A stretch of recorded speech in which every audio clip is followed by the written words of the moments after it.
जयपुर नाम का एक बहुत ही बड़ा गांव था जिसमें एक लड़का रहता था जिसका नाम मोनू था। मोनू के बचपन ही में माता पिता का निधन हो गया था। मोनू के रिश्तेदारों ने उसको बड़ा किया था। जब वह बड़ा हो जाता है तो खुद मजदूरी जाता था। थोड़े दिनों के बाद उसके रिश्तेदारों ने एक लड़की से उसका रिश्ता कर दिया। थोड़े दिनों के बाद शादी का प्रोग्राम भी तय हो गया। गांव के सारे लोगों ने उसकी मदद की और उसकी शादी धूमधाम से हुई। मोनू और उसकी बीवी मेना दोनों खुशी खुशी रहने लगे। मोनू रोजाना मजदूरी जाता था, उससे उसका घर का गुजारा होता था। कुछ सालों बाद उसकी मृत्यु हो जाती है। उसकी एक लड़की और एक लड़का था। लड़की 12 साल की थी और लड़का 8 साल का था। लड़की 7वीं कक्षा में पढ़ती थी जबकि लड़का तीसरी कक्षा में पढ़ता था। मोनू के मर जाने के बाद कोई कमाने वाला ना रहा। उसके बाद मीना खुद दूसरों के घर झाड़ू पोछा मारती और उन पैसे से अपना घर चलाती थी। एक दिन सुबह जब उसकी बेटी और उसका बेटा स्कूल जाने लगे तभी उसकी लड़की कहने लगी, मम्मी आज तो टीचर ने बोला था फीस लेकर आना। अरे बेटी पैसे नहीं है, चल मैं आज मालिकन के पास से लेकर आऊंगी। मम्मी मुझे 10 रुपए दे दो, मुझे आइसक्रीम खानी है। बेटा अभी नहीं है, शाम को तुझे दूंगी। बेटा और बेटी दोनों स्कूल चले जाते हैं और मैना भी झाड़ू पोछा के लिए मालिकन के घर चली जाती है। झाड़ू पोछा कर लेती है तो मालिकन से पैसे मांगती है। जी मालिकन, मुझे कुछ पैसों की जरूरत है, स्कूल की फीस भी भरनी है, कुछ घर में राशन लाना है। मालिकन कुछ पैसे दे देती है। मैना उसे लेकर अपने घर आ जाती है। जब शाम के 5 बजे थे, स्कूल की छुट्टी होती है। उस वक्त खाना बना रही होती है। तभी लड़की और उसका लड़का स्कूल से आते हैं। लड़की अपने मम्मी से कहती है, मम्मी आपको पैसे मिले आंटी से, मुझे कल स्कूल में फीस जमा करवानी है। हाँ बेटी, मैं पैसे लेकर आई हूँ, कल मैं जमा करवा दूंगी। मम्मी मुझे पैसे दो, आइसक्रीम खानी है। ले बेटा।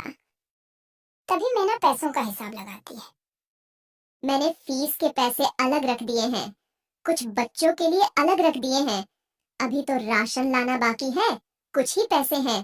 इतने पैसों से तो आज रात का ही राशन आएगा। कल क्या होगा, मेरे बच्चे कल क्या खाएंगे? आज का खाना तो बच्चे खा लेंगे, लेकिन कल सुबह क्या कहेंगे? चलो ऐसा करती हूँ, आज मैं रात को नहीं खाऊंगी और इस खाने को सुबह में कुछ पानी डाल दूंगी, तो सुबह बच्चे खाकर स्कूल चले जाएंगे। महेश, रीना, आओ बच्चों, चलो खाना खा लो। मम्मी आ गए हम। दोनों खाने के लिए बैठ जाते हैं। माँ क्या बनाया है? जो भी बनाया है खा लो, क्योंकि आज राशन खत्म हो गया है। दोनों खाना खाने लगते हैं। अरे माँ आप भी खा लो। बेटी बस इतना ही खाना है, उसके अलावा कोई घर में राशन नहीं है। अभी मैं खा लूंगी तो सुबह में तुम क्या खाओगे? और कहीं काम भी नहीं मिलता है, फिर पैसे मैं कहाँ से लाऊंगी? अरे मम्मी ऐसे आप निराश ना हो, मेरे जहन में एक आइडिया है। मम्मी आप समोसे बहुत अच्छे बनाती हो ना, ऐसा करो आप समोसे बनाकर बेचना शुरू कर दो, क्या पता हमारी आमदनी अच्छी हो जाए। बेटी बात तो सही है तेरी, उसके लिए तो पैसे चाहिए ना।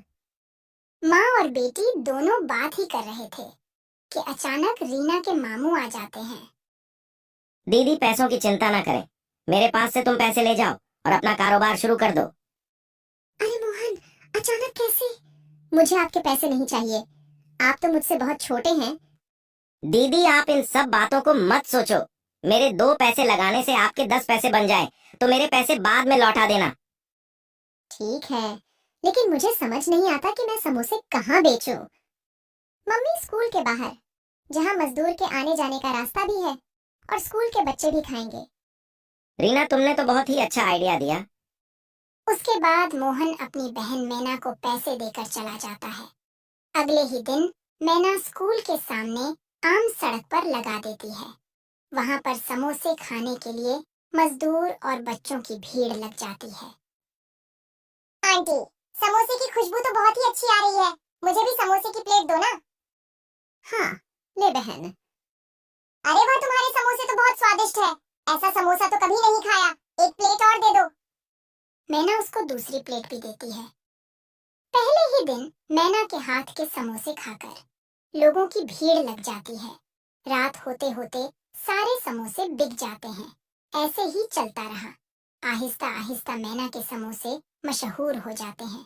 दूर दूर से लोग समोसा खाने के लिए मैना के थैले के पास आते थे और मैना के घर की हालत भी अच्छी हो जाती है।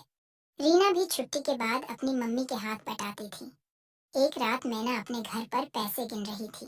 तभी कहने लगी, मुझे हैरानी होती है, एक दिन मैं 1,000 रुपये लगाकर शुरू किया था, आज दिन के 15,000 दिन के कमाती हूँ। मैं अपने भाई को डबल पैसे वापस दूंगी और इन पैसों से अपने बच्चों का भविष्य बनाऊंगी। अगले दिन फिर समोसे लेकर बेचने निकल जाती है। शाम होते होते सारे समोसे बिक जाते हैं। तभी रीना कहती है, मम्मी आज भी बहुत बिक्री हुई है, इन पैसों को क्या करोगे? तभी वह दोनों रोड पर से बातें करते हुए घर की तरफ जा रहे थे। तभी एक तेज रफ्तार ट्रक आ रहा था जिसने उन दोनों को कुचल डाला। उसी वक्त वह दोनों दम तोड़ देते हैं। अधूरी इच्छा होने की वजह से वो दोनों चुड़ैल बन जाते हैं। अरे मेरे महेश का क्या होगा? अभी तो बहुत छोटा है, उसकी देखभाल कौन करेगा? अम्मी अब हमारा घर कैसे चलेगा? हमें कुछ करना पड़ेगा। बेटी घबराने की जरूरत नहीं है, हम दोनों अपनी इंसानी शक्ल का रूप ले लेंगे और हम समोसे बेचते रहेंगे। इस तरह वह दोनों अपने इंसानी रूप ले लेते हैं और अपने घर चले जाते हैं। मम्मी इतनी देर क्यों हो गई? कब से मैं आपका इंतजार कर रहा था, मुझे तो डर लग रहा था। तभी मम्मी महेश को अपने गले से लगा लेती है।